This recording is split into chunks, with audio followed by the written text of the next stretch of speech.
Docteur Nagia Fanous, je rappelle que vous êtes ex-directrice au musée égyptien du Caire. Justement, on parle de cette journée internationale des musées et justement ce 18 mai 2026, les musées du monde entier se réunissent justement pour célébrer cette journée internationale des musées sous le thème « Les musées unissent un monde divisé ». C'est un thème particulier mais qui répond certainement à une actualité puisque le monde entier est plus ou moins, voilà, c'est très significatif le thème de cette année. Sans doute, le 18 mai, c'est un très grand événement en Égypte et au monde entier parce que à travers les conseils de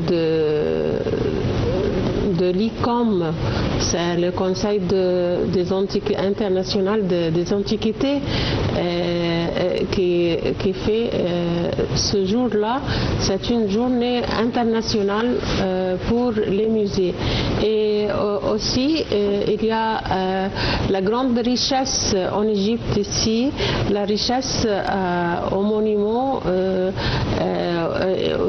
Nous possédons ici en Égypte plus de 70 musées et il y en a bien sûr trois grands musées comme le musée égyptien à Tahrir, le grand musée aux pyramides et aussi le Nemek, c'est le musée national à Fustat, aussi des autres spéciaux musées comme le musée islamique à Bab el-Khalq et le musée copte. Ce sont les grands musées égyptiens. Et à côté de ça, il se trouve des autres musées autour de l'Égypte entière. Même à Sharm el-Sheikh, même à Ismaïlia, à Aswan, le musée Nubi, le musée de Luxor. Il y a aussi à côté des pyramides, à côté de Saqqara, il y a le musée d'Imhotep, c'est le grand architecte à la 3e dynastie pharaonique, à l'Ancien Empire. C'est pour cela, en ce jour, cette journée, c'est très important pour les musées. Ils font des activités interactives et aussi des activités interculturelles et activités comme des expositions temporaires dans chaque musée. Moi-même, quand j'ai travaillé au musée à Tahrir, j'ai surveillé des activités en ce jour-là, comme les guides gratuits pour les familles et pour éduquer aussi la jeunesse, comme les étudiants et les familles des étudiants aussi. Il y a des visites libres pour eux, pour savoir leur patrimoine et aussi leur civilisation égyptienne. Très bien. Justement, j'aimerais bien m'arrêter là puisque l'objectif principal de cette journée internationale des musées est de sensibiliser le public au fait que la culture est un moyen d'échange. Un musée, c'est-à-dire, c'est un endroit qui raconte une histoire, une certaine histoire.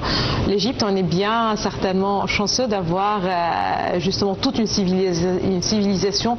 Au départ, la civilisation pharaonique, mais certainement après ceci, c'est copte, islamique, romaine, justement entre les deux et autres.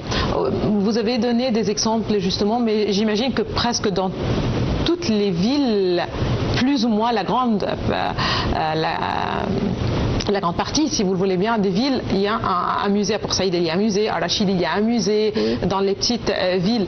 Aujourd'hui, quand on parle de sensibiliser le public, quel est votre regard sur le public égyptien? À quel point on est intéressé par la visite des musées? À quel point on est conscient justement de cette notion justement de sensibilisation, de connaître sa civilisation tellement riche qu'elle soit, et à quel point aussi de telles activités et en premier lieu l'ouverture gratuite de certains musées contribuent justement à assurer cette sensibilisation.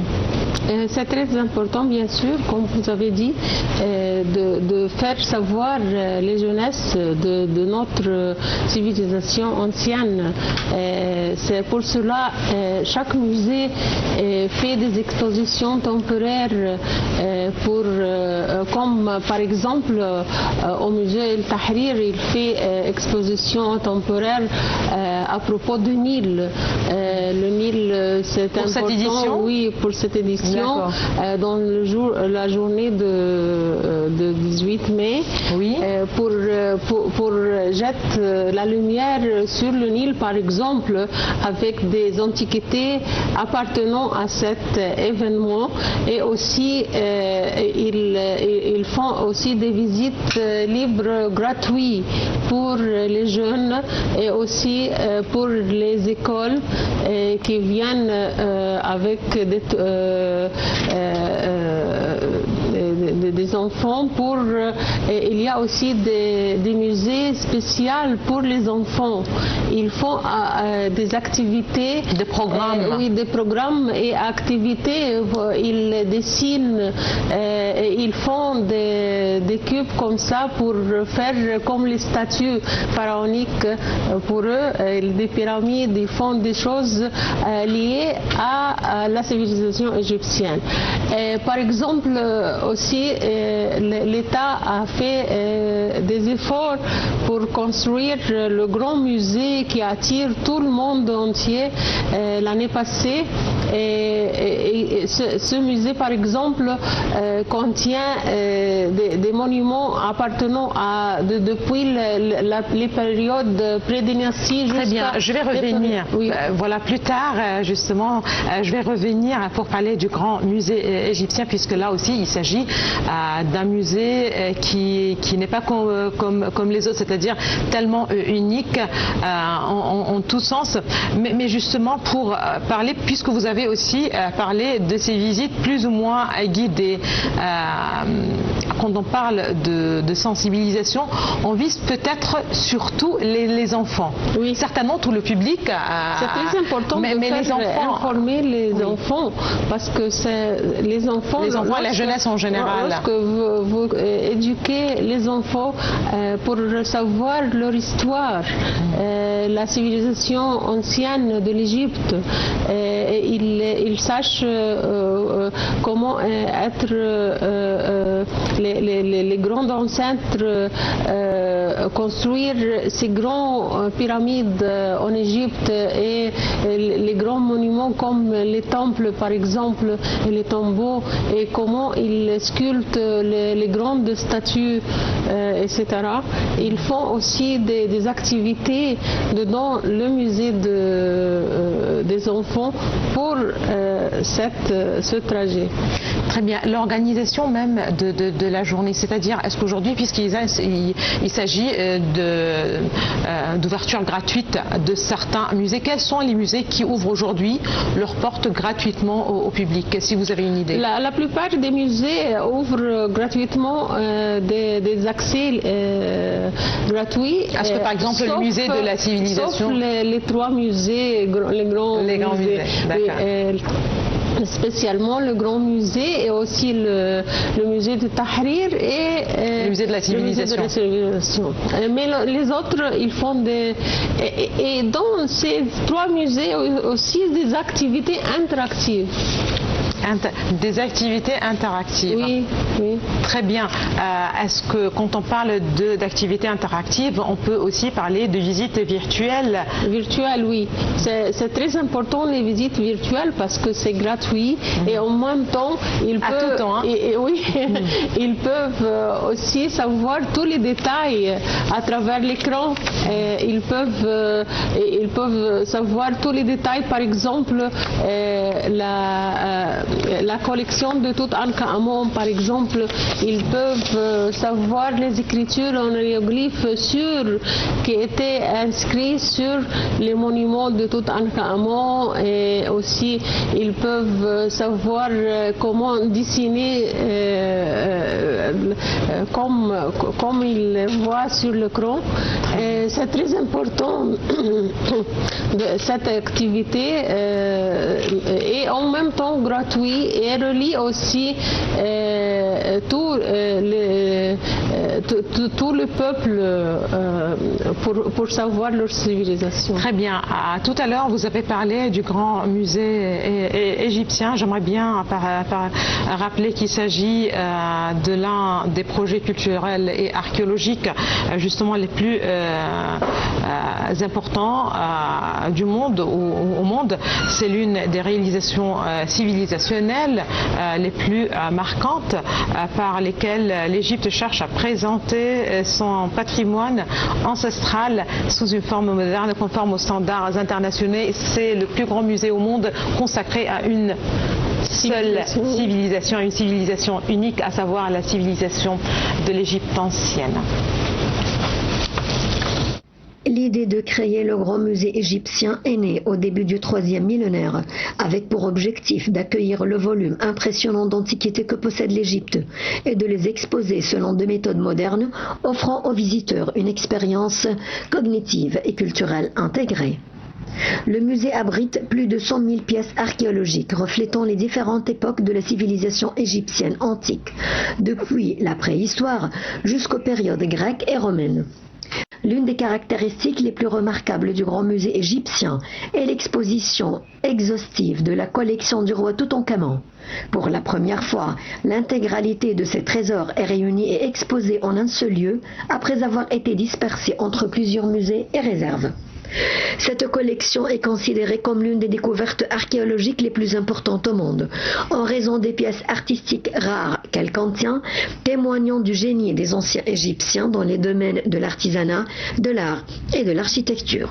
De plus, le musée comprend de vastes salles d'exposition ultramodernes, conçues à l'aide des dernières technologies du muséographie, telles que l'éclairage intelligent et les écrans interactifs, ainsi que des galeries chronologiques qui transporte le visiteur dans un voyage séquentiel et organisé à travers l'histoire égyptienne antique. À l'entrée du musée, le visiteur est accueilli par une statue monumentale du roi Ramsès II, l'un des symboles les plus éminents de la puissance et de la grandeur dans l'histoire de l'Égypte. Le rôle du musée ne se limite pas à la simple exposition. Il englobe également la recherche scientifique. Il abrite en effet des centres spécialisés dans la restauration et la conservation des antiquités, qui figurent parmi les plus grands au monde. Le musée ambitionne ainsi de devenir un centre culturel mondial, en organisant des expositions internationales et des événements culturels qui renforcent la position de l'Égypte sur la carte du tourisme mondial. Le Grand Musée égyptien représente un saut qualitatif dans le concept des musées de la région arabe, alliant authenticité et modernité et présentant le patrimoine égyptien d'une manière qui séduit toutes les tranches d'âge.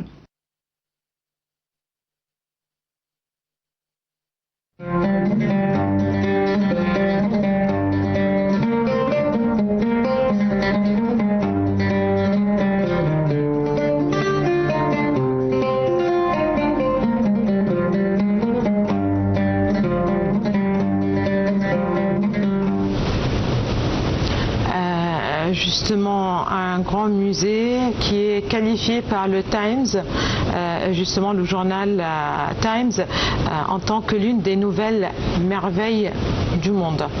Pourquoi? Parce que les mots de quotidien anglais The Times, est très important parce que ce musée, c'est un grand musée à travers plusieurs choses, comme sa superficie de 500 000 mètres carrés, sa surface, et aussi c'est un grand bâtiment à travers l'ingénieur égyptien qui font la façade de ce musée à travers des triangles et des cartouches qui contiennent les noms en hiéroglyphes des grands pharaons de l'Égypte. Et aussi à l'intérieur on trouve des monuments, des trésors très rares. Il considère ça comme une merveille du monde, une merveille moderne, bien sûr. Et quand vous rentrez à ce musée, vous pouvez trouver l'obélisque suspendu. C'est la première fois du monde entier qu'on trouve un obélisque suspendu comme dans la façade de ce musée. C'est écrit le cartouche de Ramsès II sur la base de cet obélisque. Et quand vous rentrez, vous avez trouvé la barque de Khéops. C'est le constructeur de l'unique pyramide au monde. C'est une des merveilles anciennes. Et qui a changé son emplacement, justement, qui était juste à côté du Sphinx. De la grande pyramide. Voilà. Au sud de la grande pyramide.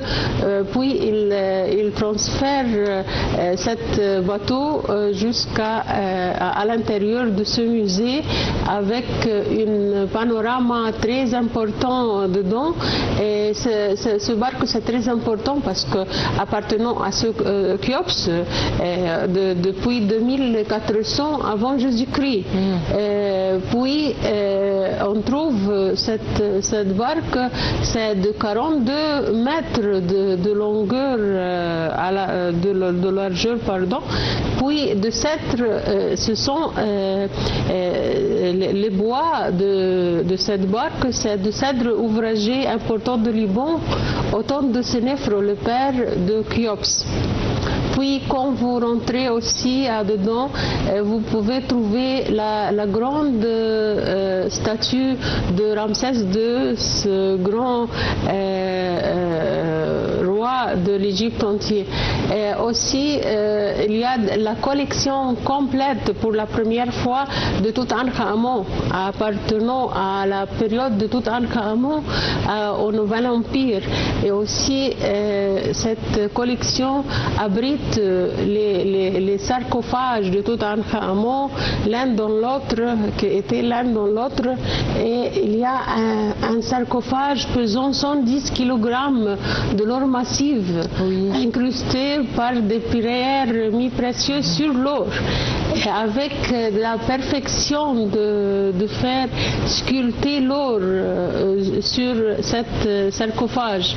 Puis on trouve tous les bijoux appartenant à Toutankhamon avec la beauté de l'art pour faire cette collection de bijoux, et aussi des autres statues en or appartenant à ce roi, et les lits funéraires utilisés dans la momification, puis des autres jarres canopes, des jarres en albâtre, en marbre, qui présentent aussi les viscères qui étaient dedans, ces jarres, avec des couvercles à la forme de la tête couronnée de Toutankhamon, avec la beauté de l'art est aussi entouré de 4 déesses protectrices. Très bien. Donc on parle d'un musée, c'est intéressant aussi de le rappeler, un musée moderne avec les techniques muséologiques les plus sophistiquées et qui se trouve dans un emplacement historique. C'est juste à côté du site des pyramides de Gizeh où l'on continue justement à trouver encore des trésors dans le cadre de travaux de fouilles sur le site. Oui, très bien. Vous pouvez voir aussi les 3 pyramides à travers les vitrines, comme des vitrines dedans le musée même. Vous pouvez voir une vision panoramique à travers les vitres.